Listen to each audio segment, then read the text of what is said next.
सासू माँ, मैं इस घर की बहू हूँ, कोई नौकरानी नहीं। सुमन रसोई में खाना बना रही थी। तभी उसने सुना अपनी सास की आवाज़, जो अपने नाती नातिन से कह रही थी, तुम तीनों कमरे में जाओ, सबको नाश्ता और खाना बिस्तर पर मिल जाएगा।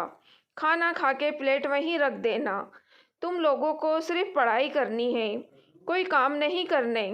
फिर रसोई में आके सुमन से बोली, सास बहू, सुभी के लिए पराठा बना दो, रूमी के लिए पोहे और नंदू के लिए नूडल्स सब बना के उन लोगों के कमरे में दे आ। जब खा ले वो सब तो प्लेट ले आना। जी मम्मी जी। सुमन ससुराल आई थी। वैसे तो अपने पति के साथ रहती है, लेकिन कुछ महीने पे वो ससुराल आ जाती है। उसे ग्रामीण परिवेश अच्छा लगता है। शुरू से वो पली बड़ी हमेशा शहर में रही। शहरी भागम भाग से उसे चिढ़ होती है, इसलिए गांव उसे आकर्षित करता है। गांव में उसके ससुर और सास रहते हैं। ननद की शादी पास के गांव में हुई थी। वैसे तो ननद की शादी को बहुत साल हो गए थे, लेकिन ननद महीने में 20 दिन मायके में रहती थी।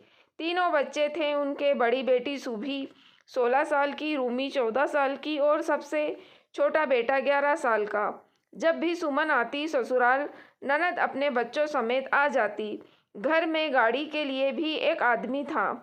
8-9 लोगों के परिवार में सुमन अकेली पूरे घर के काम करती, लेकिन कोई एक गिलास पानी से भी मदद नहीं करते।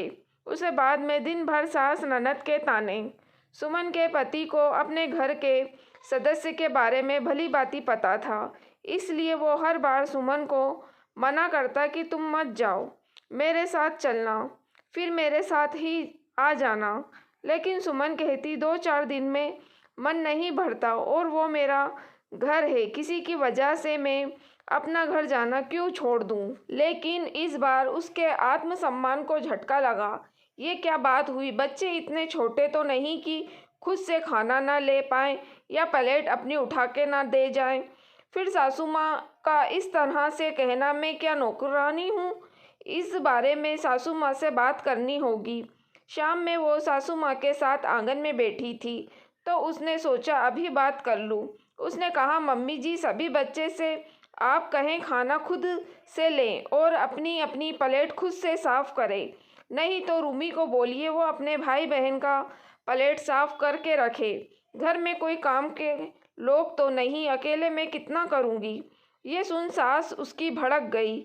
बहू, तू कह रही है अपने नाती नातिन से मैं काम कराने को कहूँ? उसका नानी का घर है, ये तुम्हारे पिताजी का घर नहीं समझी। होश में रह के बात कहे।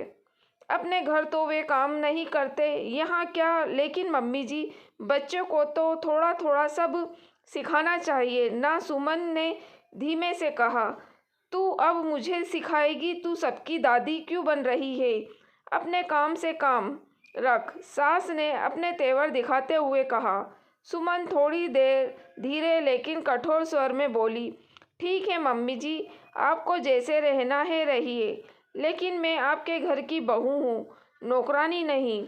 जितने काम मुझसे होंगे उतने ही करूँगी, किसी के पीछे नहीं लगी रहूँगी, ना ही सबके लिए अलग अलग नाश्ता खाना बनाऊँगी। एक ही तरह का नाश्ता बनेगा, जिसको खाना है खाए, वरना अपने से बनाए।